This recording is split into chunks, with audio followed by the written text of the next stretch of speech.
আমার হোটেল লাগাম ছেড়ে দাও, ফাইন্নাহা মা'মুরাতুন, আমার হোটেল লাগাম ছেড়ে দাও, ওটা আল্লাহর আদেশ প্রাপ্ত।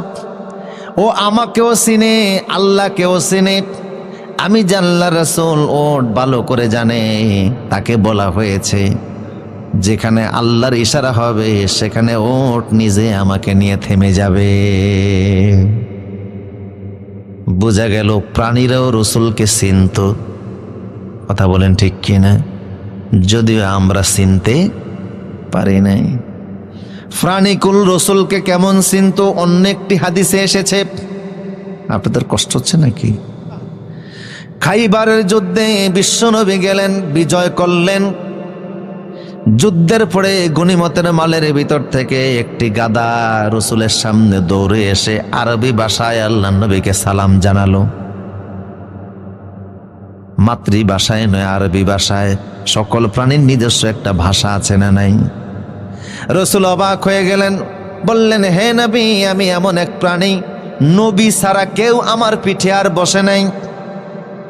রসুল বললেন, আমি তোমার নাম রাখলাম ইয়াফুর। কি নাম? ইয়াফুর। হুজুর প্রাণীটাকে মদিনায় নিয়ে আসলেন। এই ইয়াফুর রসুলের রাষ্ট্রদূতের কাজ করতেন।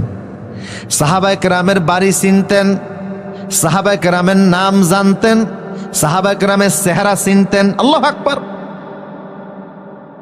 হযরত ওমর বলে, একদিন দেখি আমার ঘরের দরজার সামনে কে যেন লাথি মারতেছে। আমার মনে হচ্ছিল যেন ঘরের দরজাটা ভেঙেই ফেলবে। আমি দৌড়ে এসে ঘরের দরজা যখন খুলে দিলাম, তখন দেখি রাসূলের প্রাণী গাদা ইয়াফুর দাঁড়ানো আছে। আমাকে ইশারা করতেছে যে রাসূল তোমারে ডাকতেছে। এবার আমি ঘর থেকে বের হলাম। ইয়াফুরও দৌড়ায়, আমিও দৌড়াই, ইয়াফুরও দৌড়ায়, আমিও দৌড়াই। শেষ পর্যন্ত আল্লাহর নবীর কাছে আসলাম। রাসূল দেখলাম সত্যি আমার জন্য অপেক্ষা করতেছে। রাসূলের প্রয়োজনীয় রাষ্ট্রীয় কাজ সে করত।